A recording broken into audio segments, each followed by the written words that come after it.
Okay, rulers, settle down. Ruler School is brought to you by Odyssey Games, where you can go to get pre-orders of all the upcoming Force of Will sets, as well as releases of previous sets after they come out. TCGprime.com, with over 100,000 Force of Will singles, as well as out-of-print boxes from the past, and TCG accessories, as well as FowlLibrary.com, a wonderful resource for deck lists, article discussions, and more. Check them out at FowlLibrary.com, as well as these amazing patrons. Special thanks to guest lecturer members Fight Ramen and Shukong Fu. Thank you for your support. Class is in session.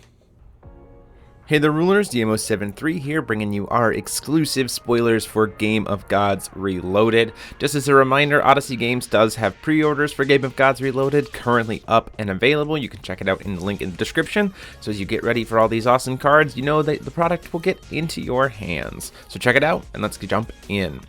First off, I'm really glad the spoilers we got today. We got some from my favorite ruler, other than Alice, Dante. First up, we have Dante's Dark Wave. 1 cost black, J/resonators your opponent control, gain -4/-4 until end of turn. And then if you're playing as Dante, they get an additional -4/-4 for every dark sphere you control until end of turn. This is huge. Negate is a very big minus. We've seen Terminus do amazing things with it. Usually neg 10 is also a really big piece of line there with old cards like Final Battle and things like that. This doesn't require any life. It's very natural to just be able to maintain those dark spheres throughout the game, especially when one that we've already seen with Asmodeus having Eternal. So just having this way to apply a massive stat neg to your opponent's side of the board for the whole turn for such a low cost is a very, very good tool for Dante. Next up, we have the Tears of Amadeus. 2 black quick cast chance. You can pay it for 1 black less if you control the J ruler, which is great. And your opponent banishes X resonators, where X is the number of dark spheres you control. So Dante very much setting himself up to be a resonator or a ruler who's going to keep your opponent's board clear on your turn and on their turn, which is very, very good. Obviously, you know, 1 cost, think about it. If you have, obviously this gets better the more dark spheres you have. When you get to 2, you know, your opponent gets to choose, but even a 1 cost banish 2 resonators, 1 cost banish 3 resonators, when you have things that have Eternal or stuff like that, is going to see some pretty solid play. And then lastly, we have a more generic card. This is the Phantom Beastmaster of m.ha.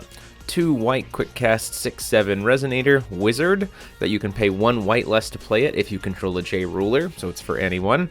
And on enter, you put a 4/4 light Phantom Beast resonator token into the field, and then you can banish that kind of token to prevent the next damage that would be dealt to you this turn. All in all, definitely more of a limited kind of card, I think, or maybe a sideboard tech, but it is cool that it is splashable in a lot of different rulers, both in Saga, in Dual Cluster, and out. So yeah, pretty cool effect, and I dig Phantom Beast tokens from my old days playing Yu-Gi-Oh! With Mecha Phantom Beasts, so it's kind of just cool to see that subtyping a little bit kind of come back. But let us know what your comments are on these cards, whether you think they're playable, non-playable, sideboard, sealed only. We'd be happy to hear what you have to say, and again, a huge thank you to being able to share these cards with you. Again, check out Odyssey Games in the description to get your pre-orders in for the set, and until next time, this is DMO73 saying, class dismissed.